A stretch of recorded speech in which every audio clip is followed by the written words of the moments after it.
Olá, vamos para mais um estudo dos provérbios de Salomão, os provérbios da Bíblia. E aqui a gente traz para vocês uma sabedoria que a gente tem estudado juntos aqui e tem sido fantástico. Já pegue seu caderninho, seu bloco de anotação, vai anotando. Quem perdeu, já veja os capítulos anteriores. Não perca essa oportunidade, é um estudo maravilhoso e que acrescenta muito. A gente está entregando muitas chaves, estamos conversando aqui, não é simplesmente ler o versículo e deixar para trás, não, a gente está tentando refletir e trazer para a realidade. Então a gente está no capítulo 10 e a gente começa hoje no versículo 24. O versículo 24 ele fala assim: o temor do ímpio virá sobre ele, mas o desejo dos justos Deus o cumprirá. O temor do ímpio virá sobre ele, ou seja, tudo aquilo que ele planta, que ele colhe, vai cair sobre ele. A gente sabe disso, é a lei daquela colheita, né? É a lei do você colhes o que planta. Então, tudo aquilo que o perverso, que ele fala, o ímpio ele pode ser o perverso, aquele que busca iniquidade, aquele que busca dividir, todos aqueles que semeiam, quem semeia vento, a gente sabe, colhe tempestade. Então, se semeia, por exemplo, na carne, da carne ele colhe corrupção.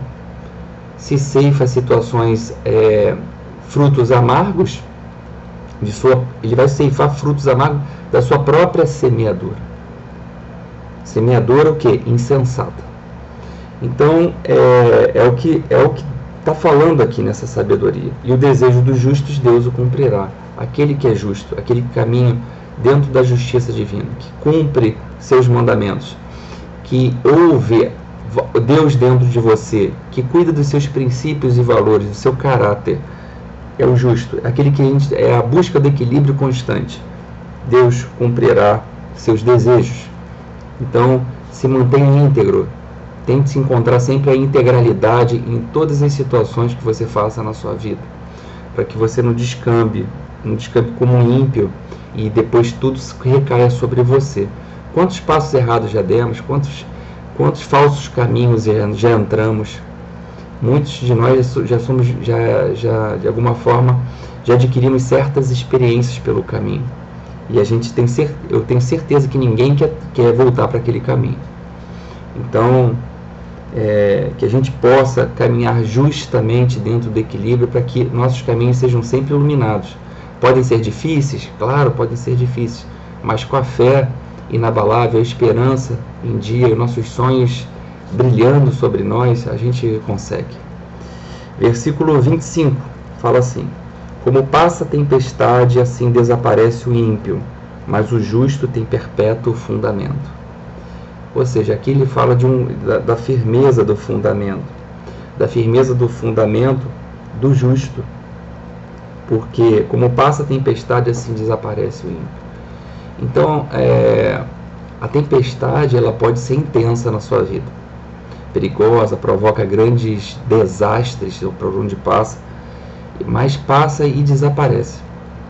Depois que no caso ela se vai, toda aquela tempestade ela deixa um rastro de destruição. Você vê um furacão quando ele vem, a gente vê aí pelas noticiários, quando vem lá as regiões dos Estados Unidos, ela devasta, é o rastro de destruição. A passagem, essa passagem dessa tempestade, ela deixa marcas, sim, deixa marcas devastadoras. Mas assim, o perverso ele é levado sempre por essa avalanche de tempestade, ele vai junto. Mas aquele que é justo, como ele fala, ele tem perpétuo fundamento. Aquele que é justo pode passar a tempestade que ele está firme. É como se fosse aqueles noticiários que a gente vê, aquelas enchentes, às vezes passando por cidade, e aquela árvore, por mais a correnteza esteja forte, a árvore está forte. É como se você plantasse a raiz, você seguindo esse caminho de luz junto a Deus. É como se você fosse uma árvore, onde a tempestade ela passa, a corrente de uma inundação ela passa, de uma enchente ela passa, mas você está firme, você está forte, como um edifício Um edifício fundamentado pela força do Cristo em você. E isso é inabalável. Isso te dá uma estabilidade constante, uma força constante. Então é isso que ele fala. Passa a tempestade, desaparece o ímpio. Isso vai passar, gente. Aquilo que a gente acha que é ruim hoje na nossa vida que está passando é uma tempestade, vai passar. Daqui a pouco as águas mansas vêm novamente e mas depois vem a tempestade de novo, vai passar, mas se persevera, porque o justo ele tem fundamento. Olha como ele fala, mas o justo tem perpétuo fundamento. Tem perpétua estabilidade. Adquira essa estabilidade em Deus. É a fé inabalável, é a fé de um imparável. Por mais que o céu esteja caindo, sempre terá uma solução. Basta você buscar, não desista, corra atrás. Não fica só tomando pancada, porque a vida ela dá pancada mesmo, mas corra atrás. A tempestade está aí, ela está aí para te balançar mesmo, para te sacudir, porque às vezes você muito manso, ali em águas mansas, você se acomoda, o ser humano tem essa tendência de se acomodar. Aí tem que ter uma tempestade, tem que balançar para testar a fé. Olha o que Deus, olha o que Jesus fez com seus apóstolos, botou todo mundo no barco, vamos lá ali para o mar da Galileia, daqui a pouco tempestade, todo mundo, acorda aí, Jesus, acorda, aí você quer, por favor, apareça, vai virar o barco. Ele levanta homens de pouca fé, aí ele dá ordens aos ventos, aos elementos da natureza, e aquela tempestade se cessa. Isso é simbólico, gente, isso é simbólico. A fé inabalável, ela cessa a tempestade. Ela aceita a tempestade como ela é e aquilo passa. Mas quando a gente fica no meio do furacão, já era. Isso aqui é fortíssimo, essa passagem aqui. Esse versículo 25, desculpa. O versículo 26 ele fala o seguinte: como vinagre para os dentes e fumo para os olhos, assim é o preguiçoso para aqueles que o enviam. Olha a palavra preguiçoso. O vinagre, gente, o vinagre para os dentes. O vinagre, quando você bota na boca, ele dá aquela nefralgia, né? Ele aumenta a sua sensibilidade dos dentes. Parece que os dentes ficam arranhando, você não consegue nem mastigar direito os elementos, né? E talvez sentir o sabor ali quando você bota o vinagre entre os dentes. E o fumo dos olhos?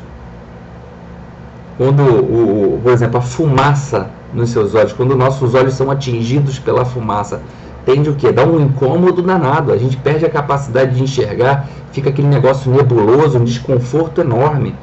E ele assimila isso, ele faz uma analogia a isso ao preguiçoso. Assim é o preguiçoso para aqueles que o enviam.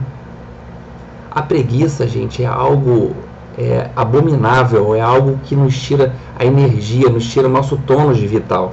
A gente deixa de realizar grandes feitos por causa da preguiça. Então esse é o desconforto que ele quer associar, essa nefralgia, essa capacidade de não sentir o gosto das coisas, de não sentir o sabor das coisas e ficarmos ainda cegos, perdidos por essa fumaça que nos ludibria, né? nos tira assim do equilíbrio.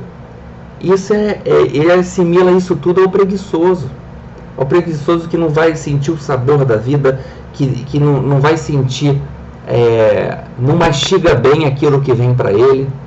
Onde preguiçoso é aquele que não enxerga o que deveria enxergar, porque quer ficar talvez mais tempo na cama, dormindo, e o dia está passando. Não vou fazer isso não, vai lá vocês, aí deixa de aproveitar de ver uma coisa fantástica por causa da preguiça. Hoje eu estou com preguiça.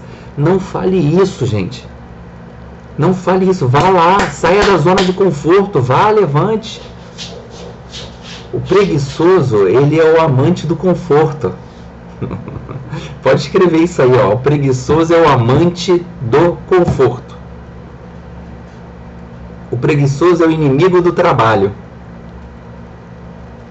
E sente-se muito incomodado e desconfortável diante daqueles que lhe cobram o trabalho, porque é um preguiçoso.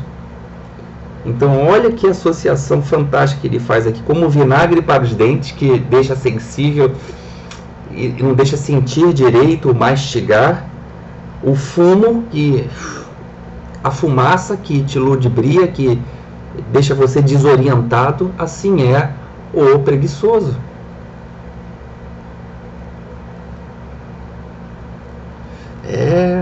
Quer matar, mata essa preguiça, tem que mudar o hábito. Tem gente assim, eu não gosto eu gosto de malhar, ir pra academia na hora do almoço, à noite. Muda, faz agora, eu vou pra academia às 6 da manhã. Vai te pegar lá o preguiçoso, lá na... mas eu dormi tarde, mas eu queria ficar mais um pouquinho. Lembra daquilo que talvez muitos de vocês falavam para sua mãe ou seu pai quando acordava vocês para ir para a escola? Só mais um pouquinho, mãe. Só mais 10 minutos, 5 minutos. Aí tinha que vir o pai. Levanta essa cama. Vambora, vai chegar atrasado. Deixa de preguiça, moleque. Bora. É isso, vamos deixar de preguiça nessa vida. Vamos para frente, vamos para a luta. No versículo 27, ele fala assim: o temor do Senhor aumenta os dias, mas os anos dos ímpios serão abreviados. O temor do Senhor aumenta os dias. Cada vez mais que eu ouvi a voz o temor que a gente já viu em várias passagens, em vários provérbios que Salomão coloca aqui, o temor é você ouvir a voz da sua consciência. Ouvir a voz da sua consciência é o freio para o mal. É o princípio da sabedoria, é um freio moral, já falamos sobre isso.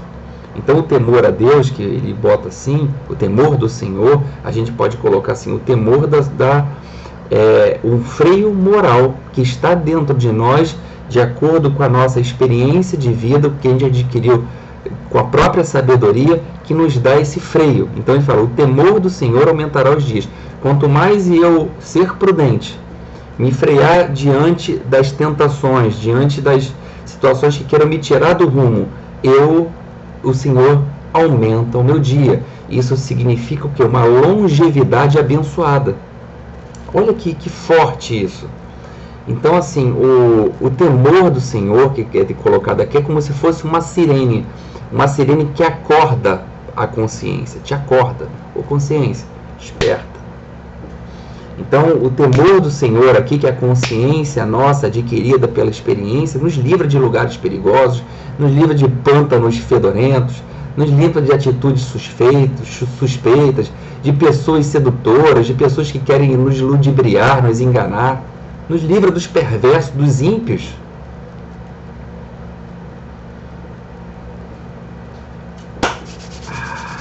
Muita sabedoria nesses provérbios, né? Mas aí ele fala, mas os anos dos ímpios serão abreviados. Então, aquele que não caminha sobre a luz do Senhor, não ouve Deus dentro de você, não ouve Cristo dentro de você, abrevia-se o seu tempo. É óbvio, você deixa de aproveitar e deixa de dar uma longevidade nos seus projetos. Seus projetos são encurtados. Aí a gente chega na prosperidade, a gente deixa de ser próspero. No 28 fala assim, versículo 28, a esperança dos justos é alegria, mas a expectação dos ímpios perecerá. A esperança dos justos é alegria, mas a expectação dos ímpios perecerá. É como se ele falasse assim, todos nós temos sonhos, porque a esperança também está ligada ao sonhar, ao acreditar, né? E quem não sonha não vive. Quem deixou de sonhar, deixou de viver. Então é possível, claro, diante de tudo que está acontecendo, que a gente perca realmente os nossos sonhos mais bonitos. Mas a gente não pode deixar de sonhar. Nossos sonhos têm que estar colocados na nossa frente, colocados nas paredes, para ficar bem no foco do nosso campo mental. Então, por quê? A esperança do justo é alegria. Os teus sonhos, aquilo que você espera é alegria. Aquilo que você espera de Deus é alegria. A tua esperança é alegria. E de novo, a expectação dos ímpios perecerá. Então, assim, eu quero aqui encorajar vocês a colocar seus sonhos na presença de Deus, pois a esperança do justo é alegria. Coloque nas suas orações seus sonhos, coloque nas suas orações aquilo que você deseja. Não deixe de orar todos os dias, na hora de dormir, mentalizando aquilo que você quer. É óbvio que muitas coisas estão fora do nosso controle, mas coloca na mão dele. A gente esquece de ter esse contato íntimo com Deus. As nuvens passam, gente, mas o sol jamais vai deixar de brilhar. Jamais.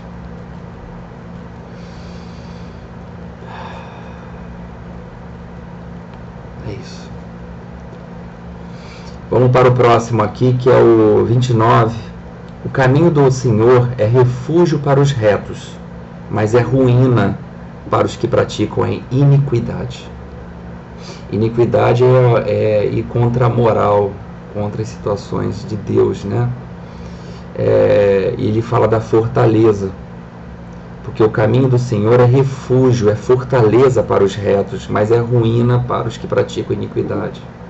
Então o caminho de Deus, ele é perfeito, ele está para nós, ele está ligado às veredas da justiça, onde a gente busca o bom siso, o bom juízo. Então é um caminho estreito? Sim, é um caminho estreito. É um caminho difícil? Sim, mas conduz à liberdade, conduz à salvação. O caminho de Deus é um caminho onde ele é chão para os pés que são íntegros e muralhas protetoras para aqueles que contra aqueles que mandam dardos contra vocês, que querem te destruir, do maligno, de coisas negativas. Então o caminho do Senhor é um caminho que te dá integridade. Ele te entrega refúgio, ele te entrega fortaleza, como diz aqui, para os retos, para aqueles que são íntegros de coração, de mente. Então é inevitável a ruína de um ser que é íntegro em Deus e em Cristo. Mas aqueles que, como de novo ele coloca aqui, mas o ímpio mas é a ruína para os que praticam iniquidade, aqueles que vão para a falsa moralidade, para os caminhos tortuosos, são castelos e fortalezas que vão ruir facilmente. Num sopro tudo cai. Então a base do seu castelo tem que ser construído nas bases de Deus, nas bases das virtudes divinas, na sabedoria divina. É a sabedoria que forma o castelo, forma a base para a construção da prosperidade na sua vida. Pense nisso. Busque a sabedoria sempre. Busque o conhecimento sempre dentro da integridade, sempre dentro dos bons valores. É isso que vai lhe conectar à prosperidade de Deus, a prosperidade que vai te levar a um outro patamar espiritual. E aqui no versículo 30 ele fala assim: o justo nunca será abalado, mas o ímpio não habitará a terra. Complemento que a gente estava acabando de falar. Salomão ele faz o contraste, né, de novo, entre o justo e o perverso, o justo e o ímpio. Por quê? Para ressaltar a estabilidade do justo. Ele ressalta sempre a estabilidade do justo e a instabilidade do ímpio, do perverso. Para que ele está botando na balança, tipo assim, meu irmão, escolha, mas escolha direito. Olha só, tem dois lados na moeda, nós vivemos num mundo dual, é dualidade. Ele está colocando aqui praticamente no capítulo 10 todo, o que esse mundo é dual, é dualidade, positivo, negativo a todo momento, masculino, feminino, sol e noite. Ele está colocando isso para, tipo assim, meu irmão, escolha. Está aqui à sua disposição. Ó. Estabilidade ou instabilidade? O que você deseja para a sua vida? Então, isso aqui é perfeito isso aqui. Isso é o mundo das escolhas que a gente está. A gente pode escolher o positivo e o negativo a todo momento. Depende de nós. E aqui no 31 e 32 a gente vai falar junto, porque é um bloco. Tá? O versículo 31 fala assim: a boca do justo produz sabedoria em abundância, mas a língua perversa será exterminada. Os lábios do justo sabem o que é bom, mas a boca dos ímpios só conhece o que é perverso. Esses dois aqui é como se fosse aqui: a boca do justo é a fonte da sabedoria, a boca do ímpio é a fonte da discórdia e das coisas nefastas. Então a gente tem que ter muito cuidado, que a língua é um leme do nosso barco, é o leme de um navio. Ela pode te conduzir em segurança em terra firme, ou pode te conduzir direto para rochedos que vai afundar o teu barco. Toma cuidado com a tua língua, porque a língua ela fere, a língua é o chicote do rabo. A boca do justo ela é vida, ela provê sabedoria. A boca do perverso ela produz morte, fins de caminhos, becos sem saída. Quando um justo ele abre a boca, que a sabedoria jorra por ele, as pessoas ficam sedentas por essas palavras. Quando o perverso fala, ele ludibria, ele leva às vezes muito com ele, mas vai levar para perdições. Então o que ele fala aqui no 31 e 32, que a gente tenha cuidado com o que a gente prove, o que a gente fala. Seja justo ao falar, seja equilibrado no tom de como você fala, seja equilibrado num diálogo.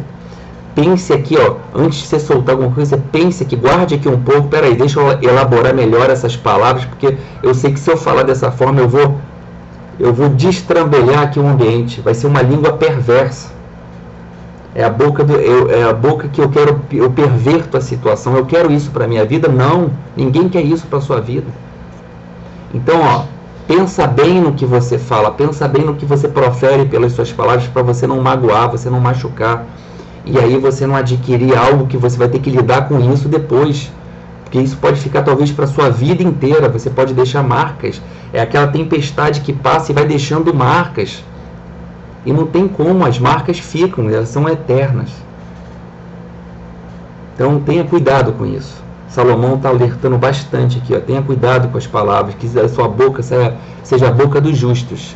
A boca dos justos é a boca equilibrada. São palavras que são proferidas dos lábios e bocas de forma equilibrada.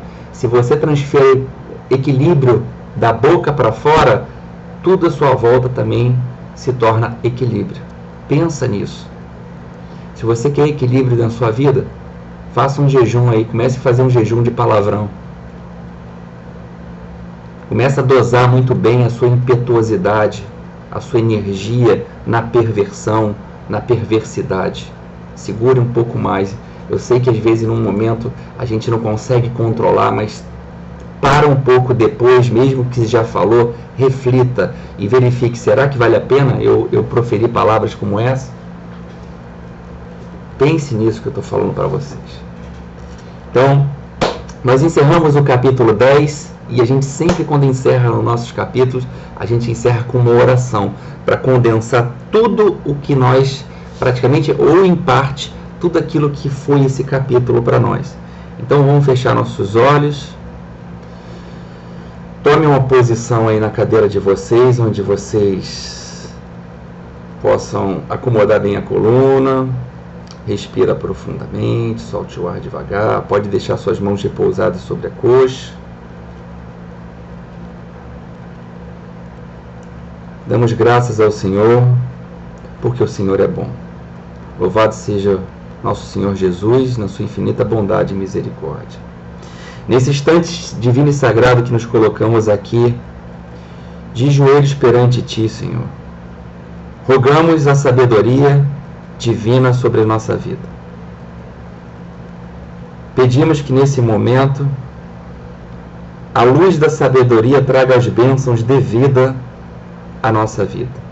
Que de minha boca saia as palavras justas e equilibradas para a construção dos meus empreendimentos.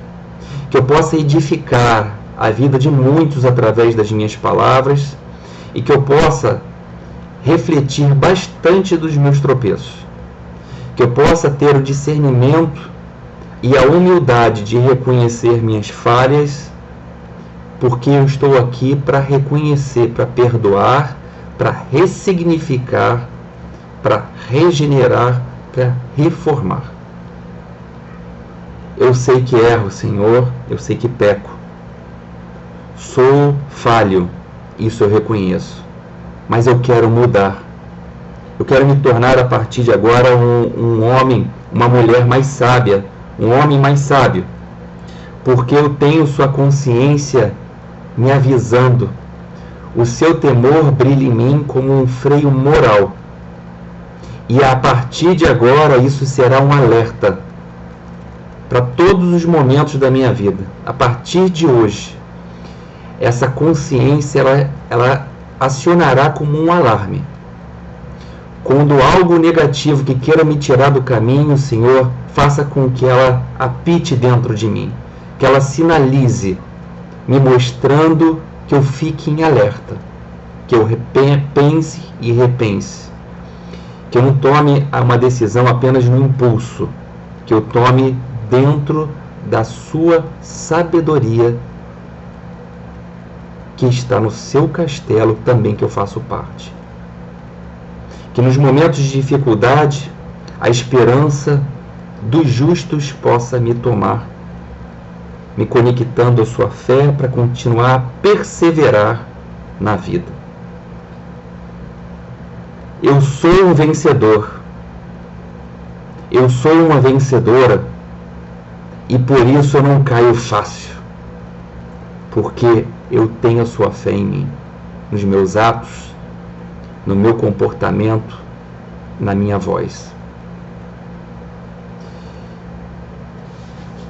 Respira profundamente, solta o ar devagar, que assim seja, que Deus esteja conosco.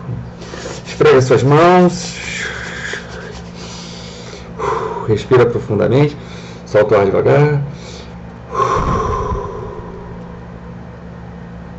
Que Deus abençoe, que Jesus abençoe a vida de vocês, que vocês sejam muito felizes.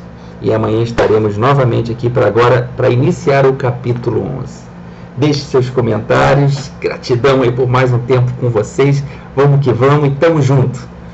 Divulguem esse estudo para seus familiares. Compartilhem essa série com todo mundo, principalmente aquelas que foram mais tocantes. Com certeza você tem alguém que precisa ouvir essas palavras, se conectar a essa sabedoria, porque para cada um vai mexer lá dentro. Eu tenho certeza que vai ajudar muitas pessoas. Então, compartilhem. Façam também a parte de vocês. Beijo nos corações. Então, amanhã nos vemos no capítulo 11.